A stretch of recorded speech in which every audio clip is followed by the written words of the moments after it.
దేవుని నామానికి స్తోత్రం కలుగును గాక. ప్రభు పేరిట అందరికీ వందనాలు. ఈరోజు కొరకు ప్రార్థన చేస్తూ ఉన్నప్పుడు యాకోబు పత్రికలో నుంచి దేవుడు ఒక అద్భుతమైన మాటను తెలియచేశారు. ఆ మాటలు 2వ అధ్యాయము, యాకోబు పత్రిక 2వ అధ్యాయము 5వ వచనం. ఆలకించుడి. విశ్వాసమందు భాగ్యవంతులుగాను నన్ను ప్రేమించు వారికి తాను వాగ్దానము చేసిన రాజ్యమునకు వారసులుగాను ఉండుటకు దేవుడు ఏర్పరచుకోలేదా? చాలండి. ఇక్కడ 2 సందర్భాలలో మనం గమనిస్తున్నాము. విశ్వాసమందు భాగ్యవంతులు, వాగ్దానము చేసిన రాజ్యమునకు వారసులు. భాగ్యవంతులు, వారసులు. ఈ వాక్యాన్ని ధ్యానిస్తూ ఉన్నప్పుడు ఈ లోక విషయంలో దరిద్రులైన వారిని విశ్వాసమందు భాగ్యవంతులుగాను. ఉదాహరణ ఏమన్నా చెప్తారా? ఒక్కరేనా ఉన్నది? ఇంకెవరు లేరా? ఈ లోక విషయంలో దరిద్రులైన వారిని విశ్వాసమందు భాగ్యవంతులుగాను. ఈ లోకంలో బైబిల్ నుంచి చూసినప్పుడు దేవుడు తిట్టేటప్పుడు ఏమని తిట్టాడంటే, నీవు దరిద్రుడవును, దిక్కుమాలిన వాడవును. అందరూ కూడా దారిద్ర్యతలో ఉన్నవారే. ఆదాము మొదలుకొని తన సంతానం అంతా, ఆ తర్వాత వచ్చిన ప్రతి జనరేషన్ కూడా ఆదాము నుండే ఉద్భవించారు. కాబట్టి ప్రతి ఒక్కరూ కూడా దారిద్ర్యతలోనే ఉన్నాం. ఆ దారిద్ర్యత ఏమిటి అనంటే అవిశ్వాసము అనే దారిద్ర్యత, పాపము అనే దారిద్ర్యత. అంటే విశ్వాసం అనేది ఉంటే ఖచ్చితంగా పాపానికి ప్రాయశ్చిత్తం అనేది కనుగొనగలుగుతాం. విశ్వాసం అనేది కనుగొనలేనప్పుడు, అందుకని అంటాడు అంత్య దినములలో విశ్వాసాన్ని కనుగొనలేము. ప్రస్తుత పరిస్థితులు చూసినప్పుడు కూడా నిజంగా విశ్వాసాన్ని ప్రకటించేటువంటి బోధకులు చాలా తక్కువైపోయారు. విశ్వాసాన్ని ప్రకటించట్లేదు. దేవుని ప్రేమను ప్రకటించేవారు కొల్లలుగా ఉన్నారు. దేవుడు చూపించే ఆశీర్వాదం కొరకు ఆశీర్వాదాన్ని ప్రకటించేవారు కొల్లలుగా ఉన్నారు. కానీ విశ్వాసాన్ని, పాపాన్ని, ప్రాయశ్చిత్తాన్ని, ఆయన రక్తపు విలువను, ఆయన దెబ్బల విలువను ప్రకటించేవారు అరుదైపోయారు. అందుకనే ప్రజలలో విశ్వాసము సన్నగిల్లిపోయింది అన్నమాట. అందుకనే ప్రభువు ఆయన రాకడకు ముందు ఆయన కొన్ని సూచనలు చెబుతూ, మనుష్య కుమారుడు వచ్చే ముందు విశ్వాసాన్ని కనుగొనలేము. అంటే విశ్వాస భ్రష్టత్వం వస్తుంది. అంటే లోకంలోనికి ఎవరు వస్తారంటే భ్రష్టుడు వస్తాడు. అంటే నాశన పుత్రుడు వస్తాడు. వాడు ఏం చేస్తాడంటే విశ్వాసులలో నుండి విశ్వాసాన్ని దొంగిలిస్తాడు.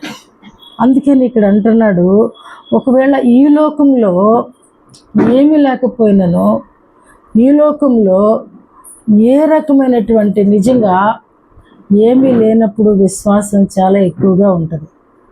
మనకి ప్రతిదీ దేవుని మీద ఆధారపడాల్సి వచ్చిన పరిస్థితులు వచ్చినప్పుడు మనకి చాలా ఫెయిత్ ఉంటుంది. అంటే ప్రతి క్షణము కూడా దేవుని వైపే చూసేటువంటి పరిస్థితులు. కాబట్టి మనకి ఇంట్లో సర్వ సమృద్ధి ఉందనుకోండి, మనకి ఆయన వైపు చూసేటువంటి అవసరత సన్నగిలుతుంది. శరీరంలో ఆరోగ్యం ఉందనుకోండి, విశ్వాసము సన్నగిల్లిపోద్ది. అన్ని వనరులు, వసతులు ఉన్నాయి అనుకోండి, విశ్వాసము. అందుకని ఇక్కడ ప్రభువారు అంటున్నారు, అరే విశ్వాసములో దరిద్రులైన వారు విశ్వాసమందు ధనవంతులు. అంటే విశ్వాసాన్ని ఇక్కడ ఈ భక్తుడు ఎలాగ పోలుస్తున్నాడంటే ఒక ధనముతో పోలుస్తున్నాడు. ధనము కంటే కూడా అని చెప్పచ్చు. భాగ్యవంతుడు. అన్ని నగరాలను భాగ్యనగరం అను. ఏ నగరాన్ని భాగ్యనగరం అంట? భాగ్యనగరం. ఎందుకంటే అన్ని వనరులు అక్కడ ఉన్నాయి. ఎంతమంది వెళ్ళినా భరించగలిగిద్ది. ఎంతమందికైనా అక్కడ ఉద్యోగపు ఏర్పాటు చేయగలుగుతుంది. తెలంగాణ వాళ్ళు నవ్వుకుంటున్నారు కాబట్టి దాన్ని భాగ్యనగరం అన్నాం. అంటే దేవుడు అంటున్నాడు, విశ్వాసము, దరిద్రుడైన వాడు విశ్వసిస్తే వాడికంటే ధనవంతుడు లేడు. ఈ మాట నాకు చదువుతున్నప్పుడు 2-3 రోజులు బట్టి చదువుకుంటున్నారు. బాగా నచ్చేసింది ఈ మాట. నిజంగా దారిద్ర్యతలో ఉండడం దేవుని దృష్టిలో భాగ్యం. మనమేమో ఏమీ లేకపోతే ఏం చేస్తాం? ఏది లేకపోయినా ఏం చేస్తామండి?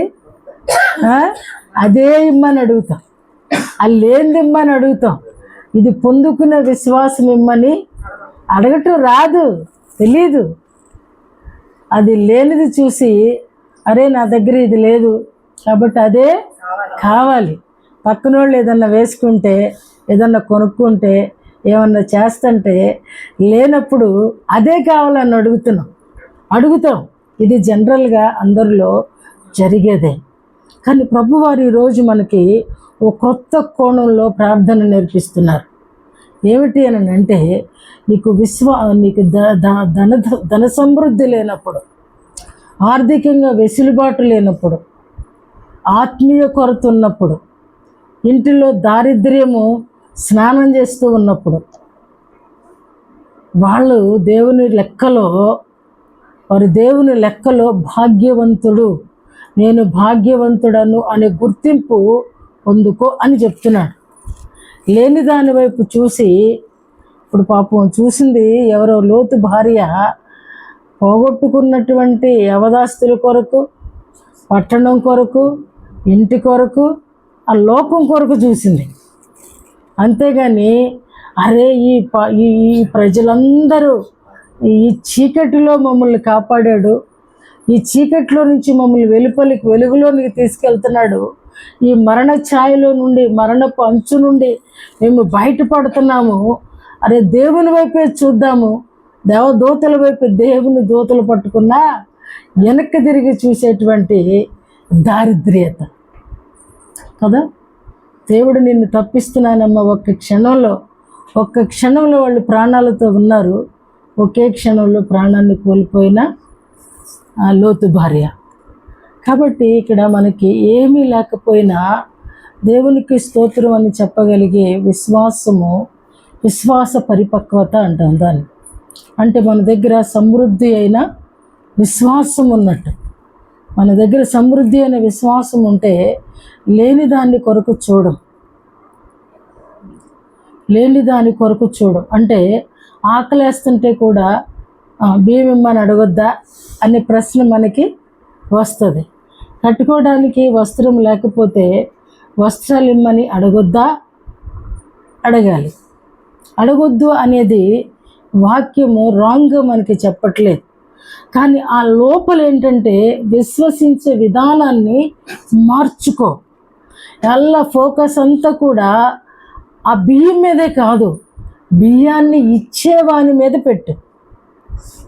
ఇది ఇక్కడ చిన్న లాజిక్ ఏంటంటే, అడగటం తప్పు కాదు, దాని మీద దృష్టి పెట్టడం తప్పు కాదు. అది నీటి కదా, కడుపు గాలిపోతూ ఉంటే స్తోత్రం అనలేము. పిల్లలు ఆకలితో ఉంటే స్తోత్రం అనలేం. స్తోత్రంతో పాటు ఏమంటామంటే, ప్రభువా అవి కూడా ఇవ్వు అంటే, అవి ఇచ్చే ఆయన వైపు చూస్తేనే ఇవ్వటం ఈజీ అవుతుందని అంట. ఒక చిన్న సందర్భం, దేవుడు ఇచ్చేసాడు ఆల్రెడీ. రేపుటికి నా అవసరత తీర్చాల్సింది ఈ రాత్రే దేవుడు ఓ వ్యక్తితో నిర్ణయించేశాడు. అయితే ఆ పాస్టర్ గారు ఏం చేశారంటే, నాకేమి ఇవ్వకోకుండా ఆవిడ పడుకుని నిద్రపోతున్నారు. ఆయన దృష్టిలో నా అవసరత నిన్నటిది, అంటే తెల్లారి తీర్చాల. కానీ ఈ రాత్రే ఆయన ఒక వ్యక్తితో నా గురించి మాట్లాడేశారు. కానీ ఆ వ్యక్తి ఏం చేసిందంటే, పాపం పొట్ట నిండా అన్నం తిని నిద్రపోయింది. 10ంటికే నిద్రపోతే నేనే మొర్ర పెడుతున్నాను, నాకేం కావాలని? రైస్ కావాలని. రైసు, కారం, 3 రకాల కూరగాయలు కావాల. వాటి కొరకు మొరపెడుతున్నా. 12:15 అయిపోయింది. నా గుండెలో రైళ్లు పరిగెడుతుని మొహం ఇంతలావునైపోయింది. ఆ నిద్రపోయామనంట దేవుడు కొట్టాడంట. చాచి వీపు మీద సరిస్తే కానీ అప్పుడు నా కూరగాయల సంగతి ఆమె గుర్తుకొచ్చిందంట. అప్పుడు అమ్మ రాత్రికాల సమయంలోనే మా పాస్టర్ గారు నాకు చెప్పారు, పొద్దున్నే వెళ్ళి టీచర్ గారికి నువ్వు బియ్యం 3 రకాల కూరగాయలు కారం పట్టుకెళ్ళి ఇచ్చిరా అని రాత్రే చెప్పారమ్మా. నేను మర్చిపోయి ఫోన్ చేసి పడుకున్నాను అన్నారు. అంటే నిన్నటి దినమే మన అవసరత తీర్చటం ఆయన తీసుకుంటున్నటువంటి బాధ్యత. కాబట్టి అది ఇచ్చాడు అనే నమ్మకం మనకి కలగాలి. అప్పుడే భాగ్యవంతుడివి. ఆయన ఇంక ఇవ్వడు అని ఏడుస్తూ కూర్చుంటే నిజంగానే అది పొందుకోలేం. ప్రతిరోజు కాకులతో ఆహారం వచ్చేది ఏలియాకి. చక్క వేడివేడిగా రొట్టె తింటున్నాడు, హాయిగా నదిలో నీళ్ళు తాగుతూ ఉన్నాడు. ఆ రెండు ఒక్కసారే. ఇప్పుడు ఏలియా ఎవరి వైపు చూస్తున్నాడంటే కాకి వైపు చూస్తున్నాడు. ఏంటి సాయంత్రం అయిపోయింది, పొద్దుటైపోయింది, నా రొట్టె రాలేదేంటి, ఎటు నుంచి వస్తుందా కాకి అని చూస్తున్నాడు. దేవుడు ఏం చేశాడండి, నది నీళ్లు ఎండగొట్టాడు, కాకిని ఆఫ్ చేశాడు. అప్పుడు మొర్రపెట్టడం ప్రారంభించాడు.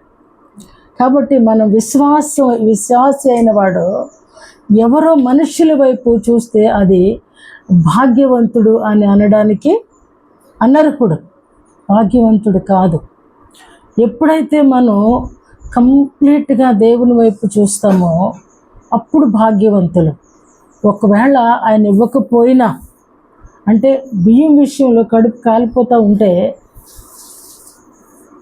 వాళ్ళ గురించే చెప్తాను. నాకు ఇచ్చిన వాళ్ళే చాలా పేదోళ్ళు, వాళ్ళని బ్లేమ్ చేసి కాదు, చాలా పేదోళ్ళు. 9 మంది పిల్లలు వాళ్ళకి. వాళ్ళు ముళ్ళ తోటకూర ఏరుకుని ఆ ప్రాంతంలో ఆ జింజర్లో ఉన్నప్పుడు అది ఉడకబెట్టుకుని ఆ చేతులు అట్లా పెట్టుకుని వాళ్ళ తల్లి, అది కూడా దొరికేది కాదు. ముళ్ళు ఉన్న తోటకూర చాలా తక్కువ ఆకులు ఉంటాయి. అది అంతంతే ఉడకబెట్టి, ఉట్టి నీళ్ళల్లో ఉడకబెట్టి ఆ చేతిలో అంత వేస్తే అది అలాగ ట్యాబ్లెట్ లాగా వేసుకుని మంచినీళ్ళు తాగేవాళ్ళు. ఆ ఊర్లో దారిద్ర్యత ఏంటి అని అంటే క్రిస్టియానిటీ తక్కువ, అసలు క్రిస్టియానిటీ మనుషుల్లో లేదు. గంజి అడిగితే కూడా ఇచ్చేవాళ్ళు కాదంటే, గంజి అడిగితే కూడా బట్టలకు పెట్టుకోవాలి, పల్లెటూరులో బాగా ఉంటుంది అది. కాబట్టి నిజంగా అలాంటి దారిద్ర్యతలో ఉన్నటువంటి వాళ్ళు ఈరోజు చక్కగా మందిరం కట్టుకున్నారు. ఎందుకంటే ఎప్పుడు కూడా వాళ్ళు ప్రేయర్ చేస్తూనే ఉండేవాళ్ళు. అంటే లేనప్పుడు కూడా దేవుని విడిచిపెట్టకూడదండి. ఆ గంజి దొరకని రోజులు కూడా ఉన్నాయండి. చిన్న పిల్లలండి వాళ్ళు. అంటే 9 మంది అంటే ఇంకా వరుసనే ఉంటారు కదా. 9 మంది పిల్లలు బల్ల చుట్టూరు ఉండేవాళ్ళు. వాళ్ళలో బుడ్డి పిల్లలు ఉండేవాళ్ళు. వాళ్ళని చూసినప్పుడు మహాకనికరం వేసేది. నాకు ఆ నీళ్ళన్నవే ఉంటే ఆ నీళ్ళన్నం తింటానికి పిలిచేదాన్ని నా పిల్లల్ని.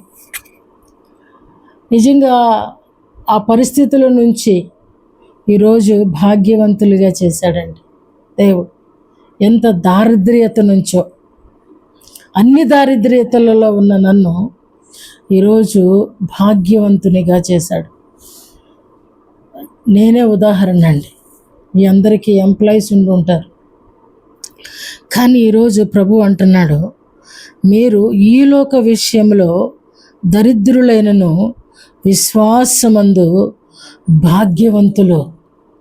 అవునండి, ఆ విధమైన ప్రమోషన్ కావాలి. ఒకవేళ మనకి ఆర్థికంగా ఇంట్లో వెసులుబాటు ఉన్నా, ఒకవేళ ఇంట్లో అన్ని రకాల సమృద్ధి ఉంటే మరి వాళ్ళకి విశ్వాస్యత ఎలా వస్తుంది అనేది అనుమానం కదా. కానీ అన్నీ ఉన్నందుకు కృతజ్ఞత కలిగి విశ్వసించటమే, దేవునిని అంగీకరించుటయే భాగ్యం. లోకంలో మీకు నాలాంటి కష్టాలు లేకపోవచ్చును, కానీ అన్నీ మీకు సమృద్ధిగా ఉన్నాయి కదా. అన్ని సమృద్ధిగా ఉన్నవాడు దేవుణ్ణి విశ్వసించడా అని అంటే విశ్వసించిన సందర్భాలు ఉన్నాయి. కొంతమంది బైబిల్లో ధనవంతులు, చూపిస్తాను ఆ మాట కూడా. చూద్దాం, చూడండి. కొరింథీయులకు రాసిన పత్రిక మొదటి కొరింథీ 1వ అధ్యాయము 25వ వచనం. మొదటి కొరింథీ ఉమ్, మనుషుల జ్ఞానం కంటే జ్ఞానములు, ఉమ్, దేవుని బలహీనత ఉమ్, మనుషుల బలం కంటే బలహీనత. ఉమ్. చదువునా. మిమ్మల్ని పిలిచిన పిలుపును చూడండి. ఉమ్, మీలో లోకరీతిని జ్ఞానులైనను, ఉమ్, జ్ఞానులైనను, ఉమ్, గొప్ప వంశపు వారైనను ఉమ్. అనేకులు పిలువబడి ఉంటారు. లేదు. శరీరులు ఉమ్, దేవుని ఎదుట ఉమ్, అతిశయింపకుండునట్లు ఉమ్, జ్ఞానులను సిగ్గుపరచుటకు ఉమ్, లోకంలో నుండి వెర్రివారిని ఉమ్, దేవుడు ఏర్పరచుకొని ఉన్నాడు. ఉమ్, బలవంతులైన వారిని సిగ్గుపరచుటకు ఉమ్, లోకంలో బలహీనులైన వారిని దేవుడు ఏర్పరచుకొని ఉన్నాడు. ఉమ్, ఎన్నికైన వారిని వ్యర్థము చేయటకు ఉమ్, లోకంలో నీచులైన వారిని, ఉమ్, ధృవీకరింపబడిన వారిని, ఉమ్, ఎన్నిక లేని వారిని దేవుడు ఏర్పరచుకొని ఉన్నాడు. ఉమ్. అయితే ఆయన మూలంగా మీరు క్రీస్తు యేసునందు ఉన్నారు. ఉన్నారు. ఇక్కడ అంటున్నాడు, ఎవరిని దేవుడు బలహీనపరచుటకు బలహీనులను పిలిచాడంటే జ్ఞానులను, గనులను, గొప్పవారిని అనేకులను పిలవలేదు. కారణం ఏంటి అని అంటే, ఈ జ్ఞానులు వారి జ్ఞానాన్ని బట్టి అతిశయిస్తున్నారు. ధనవంతులు వారికి ఉన్న ధనాన్ని బట్టి అతిశయిస్తున్నారు. ఘనత పొందిన వారు, గొప్ప వంశముల వారు, వీళ్ళందరినీ కూడా దేవుడు పిలవలేదు. ఎందుకనంటే జ్ఞానులను సిగ్గుపరచుటకు లోకములో నుండి వెర్రి వారిని దేవుడు, బలవంతులైన వారిని సిగ్గుపరచుటకు బలహీనులైన వారిని దేవుడు ఏర్పరచుకొని ఉన్నాడు. ఎన్నికైన వారిని వ్యర్థము చేయుట, లోకములో నీచులైన వారిని, తృణీకరింపబడిన వారిని, ఎన్నిక లేని వారిని దేవుడు ఏర్పరచుకున్నాడు. అంటే ధనవంతుడైన వాడు ఆ ధనం లేదనుకోవాలి, దాన్ని లక్ష్య పెట్టకూడదు, దాని యందు నమ్మిక ఉంచకూడదు. ఆ నమ్మిక దాని యందు ఉంచి ధనవంతుడైన వాడు ఉంటాడు. లూకాసు వార్తలో ఉంటాడు అనుకుంటా కదా ఆయన. చూడండి, ఆ మాట చూద్దాము. లూకాసు వార్త 12వ అధ్యాయం 21వ వచనం చూడండి. లూకాసు వార్త 12వ అధ్యాయము. దేవుని ఎడల ధనవంతుడు కాక తన కొరకే సమకూర్చుకొనివాడు అలాగుననే ఉండునని చెప్పాడు. ఎలాగుంటాడంట? ఇక్కడ ధనవంతుడు ఒకడిని దేవుడు రమ్మన్నాడు, కానీ ఇక్కడ అంటున్నాడు చూడండి 21వ వచనంలో, ఈ రాత్రి నీ ప్రాణమును అడుగుచున్నాను, నీవు సిద్ధపరిచినవి ఎవరి వగునని అతనితో చెప్పాను. దేవుని ఎడల ధనవంతుడు కాక తన కొరకే సమకూర్చుకునేవాడు అలాగుననే ఉండు. అంటే ఈ ధనవంతుడు సమస్తాన్ని సంపాదించుకున్నాడు. దేవుడు అన్నాడు, నీ మనసంతా కూడా ఆ ధనం మీద, ఆ ధనం కాచుకోవటం మీదే ఉంది, నన్ను వెంబడించు, అది పేదలకు ఇచ్చేసిరమ్మన్నాడు. కానీ అతను అన్నాడు, అమ్మో, లోతు భార్య లాగానే ఇతను కూడా, అమ్మో, అంత ధనాన్ని నేను పేదలకు పంచిరానా, కాబట్టి అది కుదరదు అన్నప్పుడు ఇక్కడ దేవుడు అంటున్నాడు, వెర్రివాడా, ఈ రాత్రి నీ ప్రాణాన్ని అడుగుచున్నాను. అంటే నిజంగా దేవుని ఎడల ధనవంతుడు కాక ఈ లోకంలో ధనవంతుడైన వాడు ఏమి సమకూర్చుకుంటాడనంటే తన ప్రాణాన్ని పోగొట్టుకునేటువంటి పరిస్థితిని. కాబట్టి ఈ లోకంలో దేన్ని కూడా మనం లక్ష్య పెట్టకూడదండి. మన మనస్సు, విశ్వాసైన వాడి మనస్సు ధనం మీద ఉండకూడదండి. ధనాన్ని చాలా నెగ్లెక్ట్గా ఉండాలి. ఆస్తి తప్పు కాదు, కానీ మా మనసంతా కూడా దాని మీద ఉండటం తప్పు. దాని గురించిన ఆలోచనే తప్పు. దాన్ని ఇంకెక్కడ దాయాలి, ఎక్కడ పెట్టాలి, ఇంకెలా సంపాదించాలి, రూపాయికి రూపాయి ఎలాగ యాడ్ చేయాలి అనేది తప్పు అని వాక్యం చెప్తుందండి.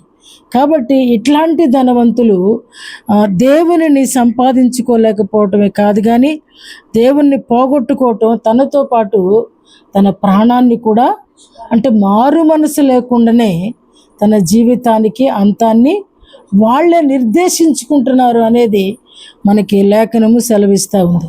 కాబట్టి ఈ లోకంలో దారిద్ర్యత అనేది మనము ఆహ్వానించట్లేదు, కానీ దేవుని యందు ధనవంతులు కావాలని. ఇందాక నెహెమ్యా కూడా అద్భుతమైన మాట అంటున్నాడు.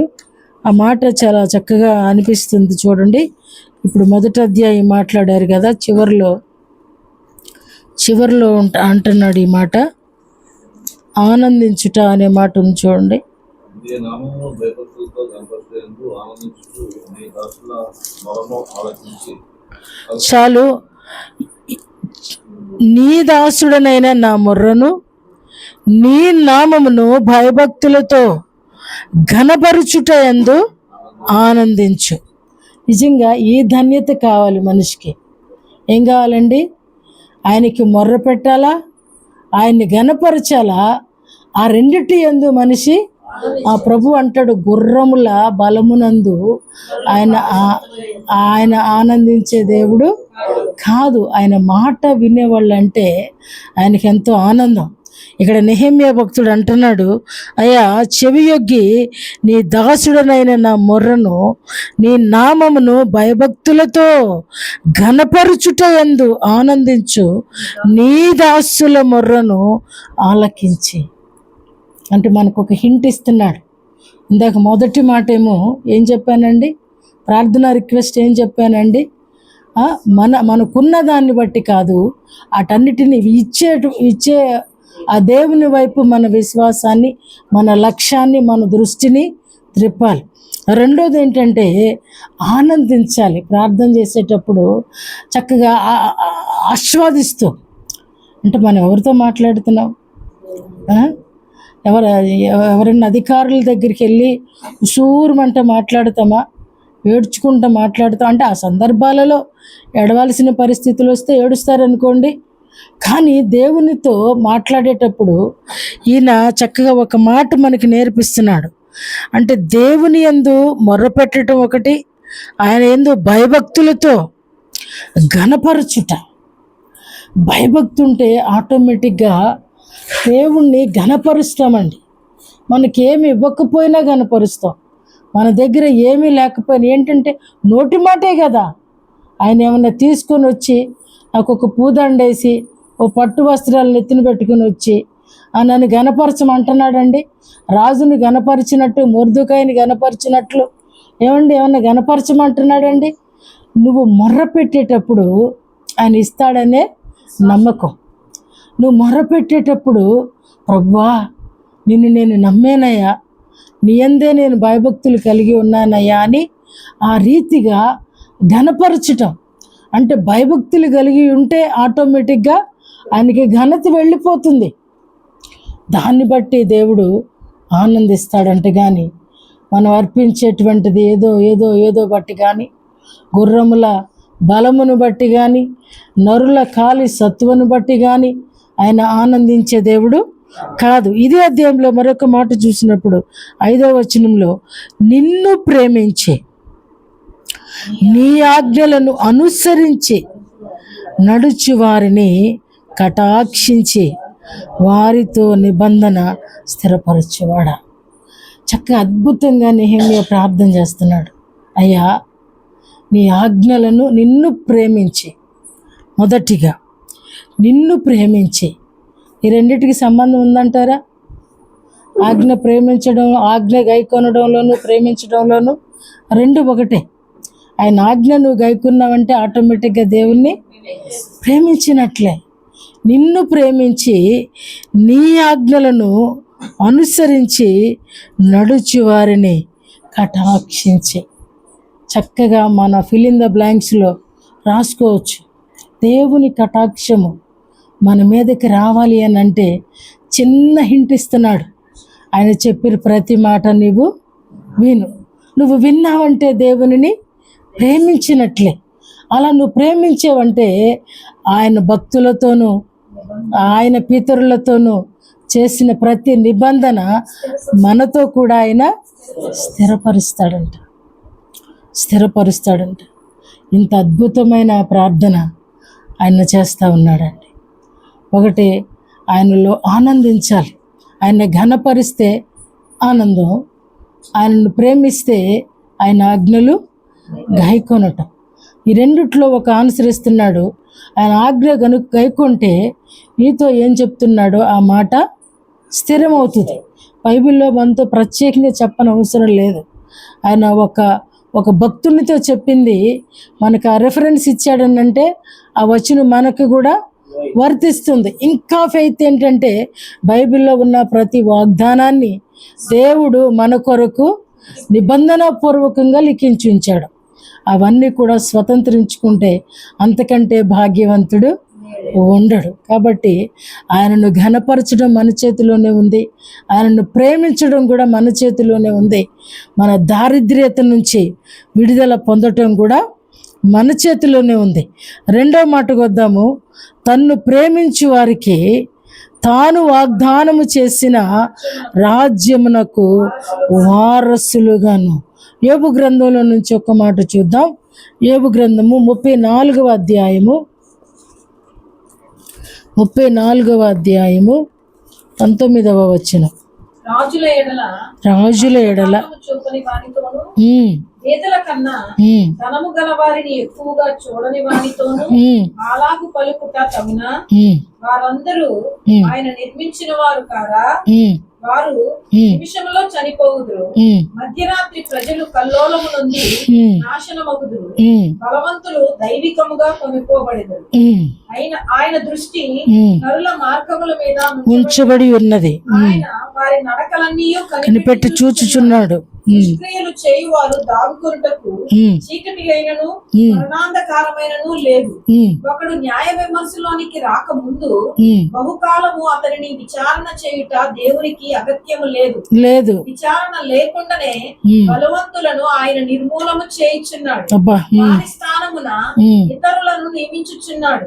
వారి క్రియలను ఆయన తెలుసుకొనుచున్నాడు. చాలమ్మా, చూడండి, విచారణ లేకుండానే బలవంతులను ఆయన నిర్మూలము చేయుచున్నాడు. విచారణ ఏంటండి? ఏ రోజు రిపోర్ట్ ఆ రోజు వెళ్ళిపోతుంటే ఇంకా విచారణ ఎందుకండి? విచారణ లేకుండానే బలవంతులను ఆయన నిర్మూలము చేయుచున్నాడు. వెర్రివాడా, నీ ప్రాణం అడుగుచున్నాను అన్నాడు. ఆ రాత్రే అయిపోయింది. ధనవంతుడికి ఒక టైం వచ్చింది. టైంలో వెళ్ళిపోయి విజ్ఞాపన చేస్తున్నాడు. వెళ్ళకు మునుపు విజ్ఞాపనే అంగీకరించబడుతుంది, కానీ అసలు శిక్షాకాలంలోకి వెళ్ళిపోయి శిక్షా విధిలోకి వెళ్ళిపోయి శిక్షలో దొరబడిపోయిన తర్వాత అక్కడి నుంచి రక్షించే రక్షకుడు మన దేవుడు కాదు.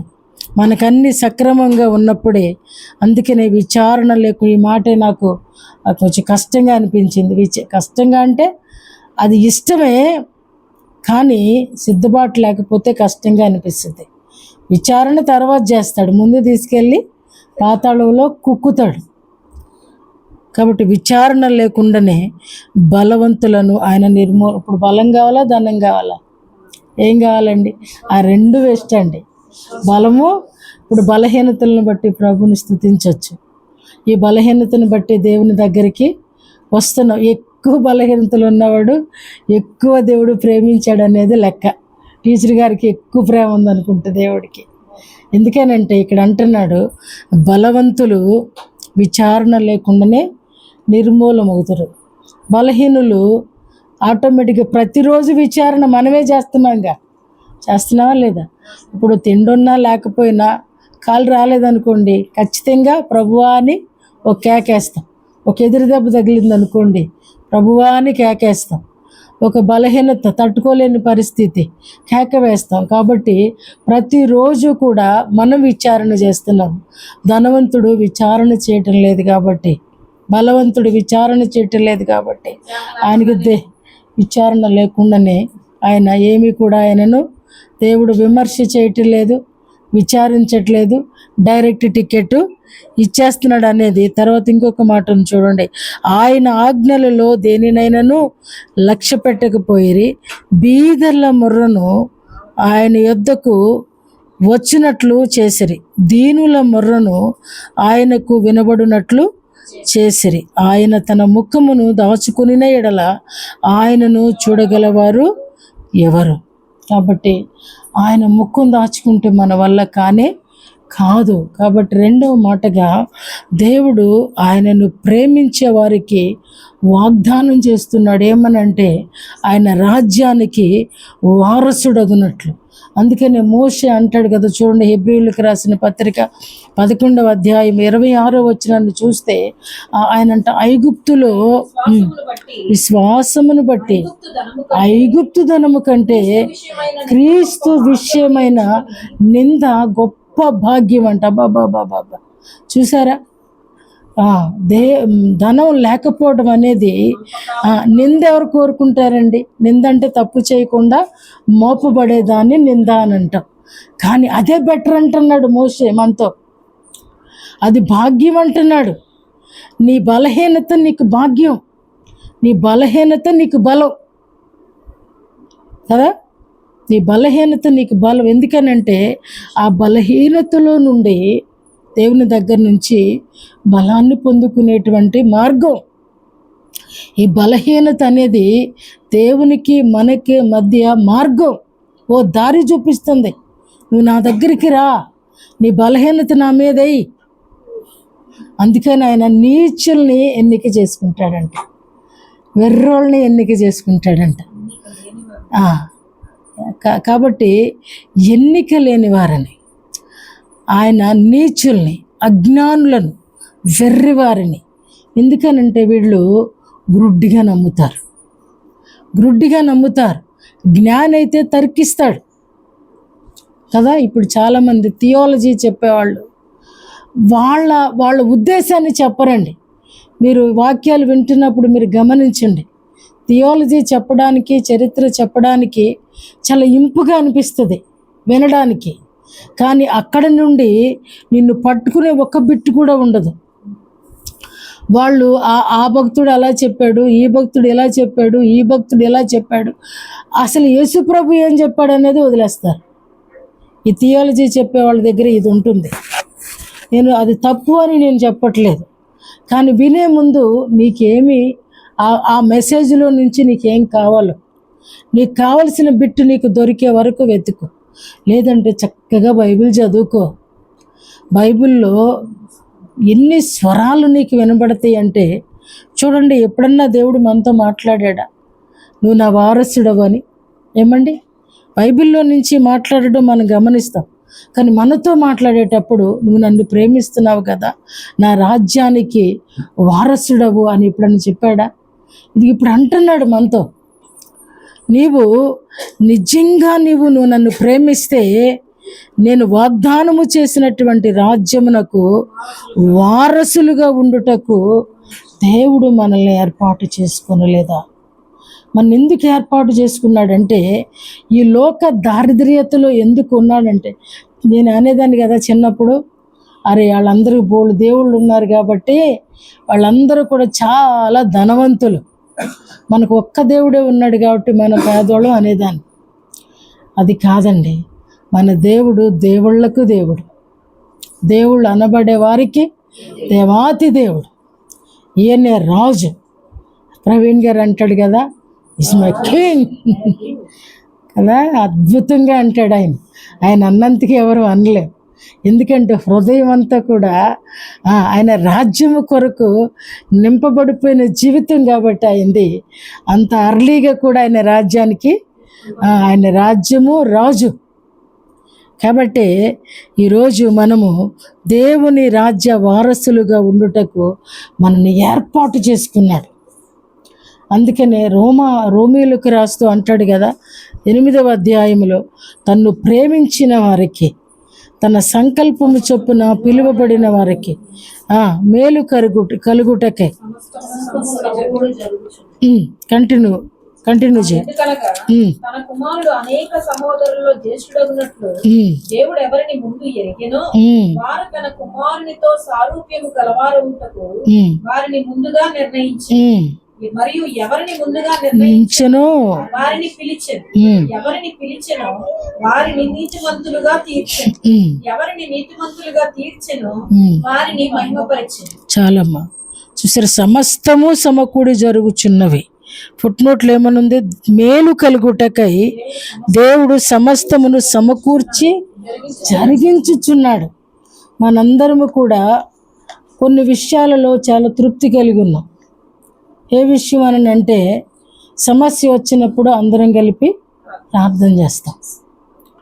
దేవుడు ఆటోమేటిక్గా చాలా వరకు పొందుకోవడానికి కృప చూపిస్తున్నాడు. సమయం వచ్చినప్పుడు మిగతా వాటికి కూడా కృప చూపిస్తాడు. అంటే దేవుని ఏర్పాటులో ఉన్నాం, దేవుని పిలుపులో ఉన్నాం. ఆయన పిలుపులో ఉన్న రహస్యం ఏంటంటే ఆయన ఇచ్చే ఈవులు కంటికి కనబడవు, చెవికి వినబడవు, మనుష్య హృదయమునకు గోచరము కావు, మనుషులకు అర్థం కాదండి. ఆ తర్వాత కానీ మనకు బుర్ర వెలిగిద్ది. మన దేవుడు ఆయన రాజ్య వారసులుగా ఉండడానికి దేవుడు మనల్ని ఏర్పాటు చేసుకున్నాడు. ఈ యొక్క యాకోబు పత్రికలోనే 5వ అధ్యాయంలో మరొక మాట ఉంది, చూద్దాం. మొదటి మాటలలోనే, ఇదిగో ధనవంతులారా, మీ మీదికి వచ్చేడు ఉపద్రవములను గూర్చి ప్రలాపించి ఏడువుడి, మీ ధనము చెడిపోయెను. మీ వస్త్రములు చెమటలు కొట్టినవాయెను.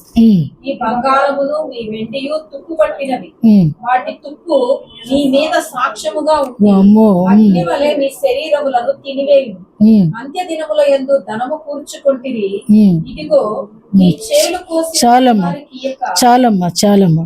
ఇక్కడ ఏమంటున్నాడంటే అంత్య దినాలలో దేవుని సంపాదించుకోవడానికి బదులు ధనము మీద మనసు పెట్టొద్దు. అలా మనసు పెడితే వాళ్ళు సంపాదించినటువంటి బంగారం, వస్త్రాలు పాడైపోవటమే కాదంట, అవి సాక్ష్యం చెప్తాయంట. మీ శరీరములను తినివేయును. ఏం చేస్తాయి అంటే తుప్పే కాదమ్మా, తుప్పు మీ మీద సాక్ష్యముగా ఉండి అగ్ని వలె మీ శరీరములు. వామ్మో, ఆలోచించండి. బంగారం లేదని బాధపడబాకండి. అదే మన ఒంటి మీద ఉంటూ మన మీద సాక్ష్యం చెప్పటమే కాకుండా మనల్ని తినేస్తుందంట. అది బంగారం కాదు, అగ్ని అనేది జ్ఞాపకం చేసుకోండి. అంటే అంత్య దినాలలో విశ్వాసాన్ని చేపట్టి ఉండటం కష్టం కాబట్టి యాకోబు గ్రంథకర్త ఏమంటున్నాడంటే, ఈ లోకరీత్యా ధనము వైపు మీ మనసులను మళ్ళించుకోవద్దు. ఒకవేళ వస్త్రాలనేమో చిమ్మెట కొట్టేస్తుంది, ఓకే, కానీ ఈ బంగారం అనేది చూసారా, ఇప్పుడు దానికి ఎంత వాల్యూ పెరిగిపోయిందండి. భూముల కంటే ఎంత వాల్యూ పెరిగిపోయింది. ఈ రోజుల్లో బంగారం ఉన్న ప్రతివాడు కూడా ధనవంతుడు. కానీ ఆ బంగారమే ఏం చేస్తుందంట, ఓ రోజు ఆ మనిషిని తినేస్తుందంట. ఆ బంగారం తుప్పు పట్టి పోతే పోయింది, మనల్ని అగ్నిలోనికి లాగేసి మనల్ని కాల్చేయటం అనేది చాలా కష్టంగా అనిపిస్తుంది. కాబట్టి జాగ్రత్త సుమ, ఈ లోక సంబంధమైన వాటి కొరకు. ఎందుకంటే మనందరినీ దేవుడు ఏర్పాటు చేసుకుంది ఎందుకు అనంటే దేవుని రాజ్య వారసులుగా ఉండటానికి, దేవుని రాజ్య సంపాదన కొరకు ప్రయాసపడడానికి, దేవుని రాజ్యాన్ని స్వతంత్రించుకోవడానికి. ప్రభు చెప్పేటప్పుడు కూడా ఈ మత్తయి సువార్తలో 5వ అధ్యాయంలో ఒక మాట ఉంటుంది, చదవండి. దేవుని రాజ్యం అనే మాట ఉంటుంది అక్కడ. మత్తయి సువార్త 5వ అధ్యాయము ప్రారంభంలోనే ఉంటుంది. ఆత్మ విషయమై అది చాలు. ఆత్మ విషయమై దీనులైన వారు ధన్యులు, పరలోక రాజ్యము వారిది. ఆత్మలో దీనత్వం కావాలి, ధనతత్వం కాదు. ఆత్మలో దీనత్వం ఎప్పుడు వస్తుంది అని అంటే ప్రతిరోజు దేవునితో మాట్లాడుతుంటే, ప్రతిరోజు ప్రార్థన చేస్తుంటే, ప్రతిరోజు మన విన్నపాలు దేవునికి తెలియజేస్తుంటే, ప్రతి అవసరత దేవుని ద్వారా తీర్చబడుతుంటే అప్పుడే దీనత్వం వస్తుంది. ఎందుకని అంటే అప్పుడున్నటువంటి దీనత్వం ఇప్పుడు లేదు. నాకు పోట్లాడాలని తెలిసేది కాదు, లేదు అని చెప్పడం తెలిసేది కాదు, నువ్వు తీసుకురావేంటి అని అడగడం వచ్చేది కాదు. ఎంతసేపు ప్రార్థన, టైం ఉందా ప్రార్థన చేసుకోవటం, రేపటి కొరకు సిద్ధపరచుకోవటం, అప్పుడు అదే ప్రార్థన. మరి పొట్టయి ప్రార్థన అప్పుడు. అంటే నిజంగా మనం సబ్జెక్ట్ అనేది ఎప్పటికీ కూడా ప్రార్థన రిక్వెస్ట్ అనేది ఒకటి మన జీవితంలోకి ఉంటే అది మనల్ని దీనులుగా చేస్తుందంట. ఆత్మ విషయమై దీనులైన వారు ధన్యులు, పరలోక రాజ్యము వారిది. ఇక్కడ అంటున్నాడు, నిజమే, మీరు ప్రేమించండి. వాగ్దానము చేయబడిన రాజ్యం కావాలంటే దాంతోపాటు ఏర్పాటుతో పాటు ఏర్పాటు చేసుకుంది ఎందుకు? ప్రార్థన చేయడానికే. ఏర్పాటు చేసుకుంది ఎందుకు? అడగడానికే. మిమ్మల్ని ప్రత్యేకించుకుంది ఎందుకు? డబ్బులు కొన్నిసార్లు మన చేతిలో ఉన్నప్పటికీ కూడా వాటిని ఖర్చు పెట్టడానికి కూడా దేవుణ్ణి అడగాలండి. అది వ్యర్థ ఖర్చా, కరెక్ట్ ఖర్చా, ఇది లాభమా నష్టమా? డబ్బులు ఉన్నాయి అని చెప్పి కాదండి. ఎందుకంటే ఆ దీనుడైన వాడు ప్రతి దాని విషయంలో తండ్రి మీద ఆధారపడతారు. ఒబీడియంట్ అయినటువంటి కుమారుడు కుమార్తె ప్రతిదీ కూడా తల్లికి తండ్రికి చెప్పకుండా చేయడు. అవిధేయుడైన వాడు చేసేసి చెప్తాడు. కాబట్టి మనం విధేయులుగా ఉండాలి. మనం ప్రతిదీ కూడా మనకున్నప్పటికీ కూడా చక్కగా నవ్వుకుంటూ ఒక మాట, ప్రభువా ఇది కావాలనుకుంటున్నానయ్యా, ఇది కొనుక్కోనా వద్దా, అది మంచా చెడా అడిగితే అక్కడి నుంచి నిజంగా దీనత్వం కలిగిన వారు ఎప్పుడూ కూడా ఎక్కడున్నా సరే దీనులుగానే ఉంటారు. ఎంతమందిలో ఉన్నా సరే వాళ్ళ దీనత్వమే ధీరత్వంగా ఉంటుంది.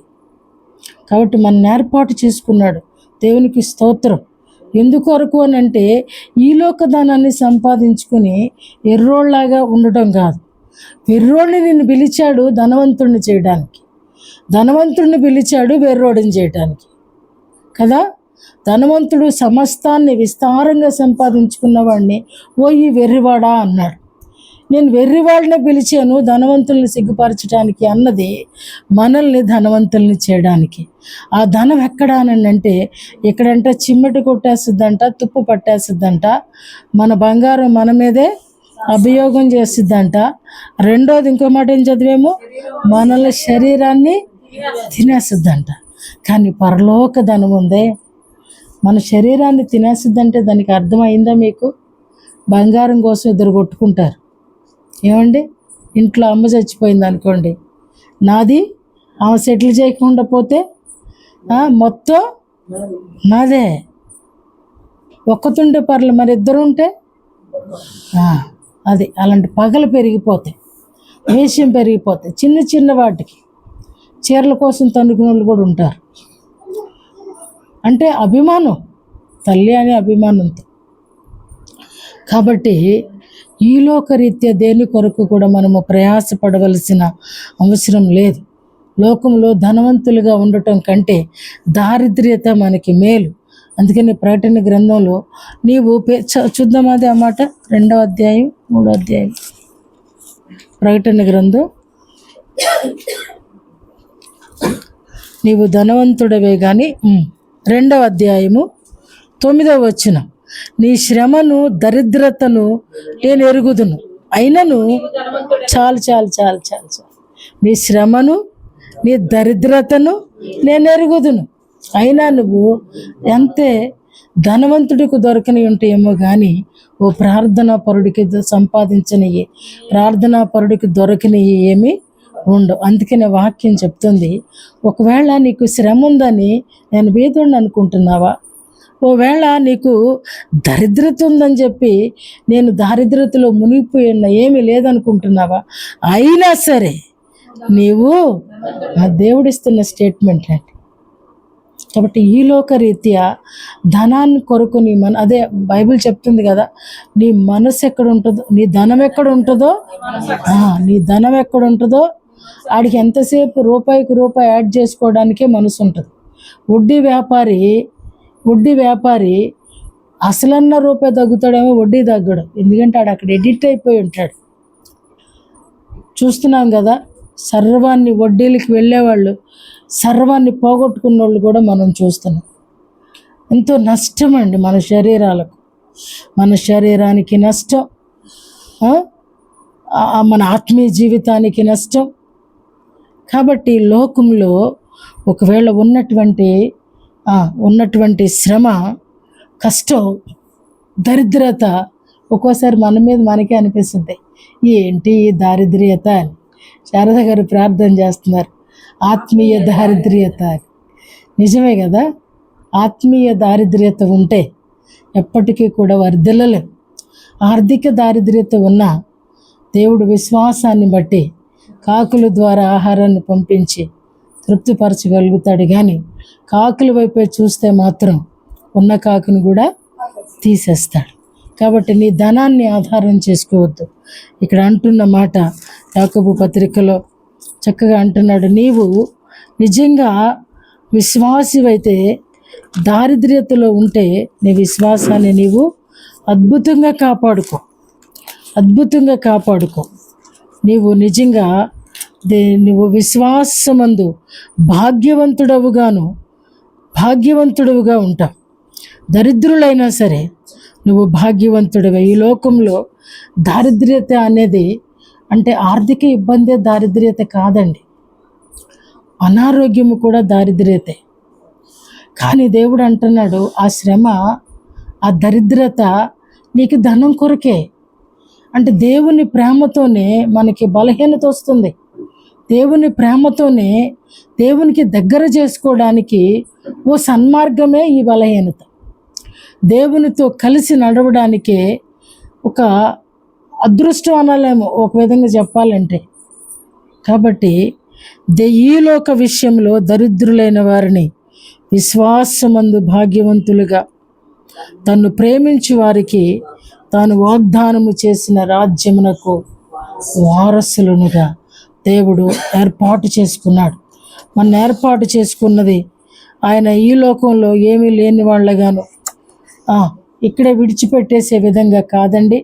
ఆయన ప్రేమతో మనల్ని ఏర్పాటు చేసుకున్నది ఎందుకొరకు అని అంటే దేవుని యందలి మనము అంటాడు కదా, దేవుని చేత ఆశీర్వదించబడిన వారలారా, లోకము పుట్టినది మొదలుకొని చదువుతారా మాట మత్తయి సువార్త 25వ అధ్యాయం 34వ వచనం. అప్పుడు రాజు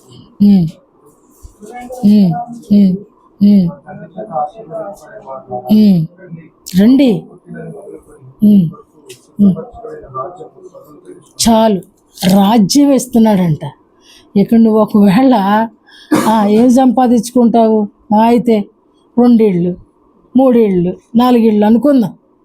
కానీ దేవుడు అంటున్నాడు, నా చేత తండ్రి చేత ఆశీర్వదించబడిన వారులారా రండి, మీకు నేను ఏమిస్తానంటున్నాడండి? ఏమిస్తానంటున్నాడు? రాజ్యం ఇస్తానంటున్నాడు. ఒక రాజ్యం ఇస్తానంటున్నాడు. 1 ఇల్లు కాదు, 2 ఇళ్ళు కాదు, రాజ్యంలో ఏమండి రాజ్యము చేసేటువంటి ధన్యత. నాతో కూడా ఏలుదురు అంటాడు. ఆ రాజ్యంలో దేవునితో రాజువు, నువ్వు కూడా రాజుకు వారసుడవు. అదే కదా ఇక్కడ చెప్తున్నాడు. ఆయన ప్రేమించే వారికి వాగ్దానము చేయబడిన రాజ్యము, ఆ ఏలే రాజ్యము, రాజుగా ఉండే రాజ్యం. అది ఎక్కువ, ఈ ధనం ఎక్కువ అండి? ఏది ఎక్కువ అండి? దారిద్ర్యత అనుభవించడం ఎక్కువ ఏమండి? దారిద్ర్యత అనుభవించడం ఎక్కువ, ధనం అనుభవించడం ఎక్కువ? అరే, ధనం ఉన్న వాడికి తినడానికి నోరు ఉండదు. కాబట్టి ఈ దారిద్ర్యతలో నుంచి ధనవంతులుగా మార్చడానికి దేవుడిస్తున్న సన్మార్గమే మనకున్నటువంటి ఇబ్బంది. అందుకే అంటున్నాడు, ఇబ్బంది కొలువులో ఉంటే నిజంగా మొర్ర పెడతాం. ఏమండి? ఇబ్బంది కొలువులో ఉంటే ఇజ్రాయేలీలు నిజమైన మొర్ర వచ్చింది. అంటే దేవుడిని అంత మొర్ర వచ్చింది, దేవుడు ఒక మనిషిని పంపే అంత మొర్ర వచ్చింది. కాబట్టి మన జీవితాల్లో కూడా దేవుడిస్తున్నటువంటి ఈ సువర్ణ అవకాశం, బలహీనత కదా, ఆపోజిట్గా ఉందా బోధ? ఈ సువర్ణ అవకాశం, ఈ బలహీనత అనే ఈ సువర్ణ అవకాశం, ఆర్థిక ఇబ్బంది అనే ఈ సువర్ణ అవకాశం, మానసిక ఒత్తిళ్ళు అనే ఈ సువర్ణ అవకాశం, ఇదంతా కూడా మనల్ని దేవుడు ధనవంతులుగా చేయడానికని హెచ్చరిక చేస్తున్నాడు. ఆయన చేత పిలువబడినటువంటి వారిని ఆయన ఆశీర్వదిస్తాడు. ఎలాగా అంటే, మీకు ఒక రాజ్యమును నేను ఇస్తున్నాను, నియమించి ఉన్నాను. మీకు ఒక రాజ్యాన్ని నేను నియమించాను. ఆ రాజ్యంలో మీరు ఏలువారు.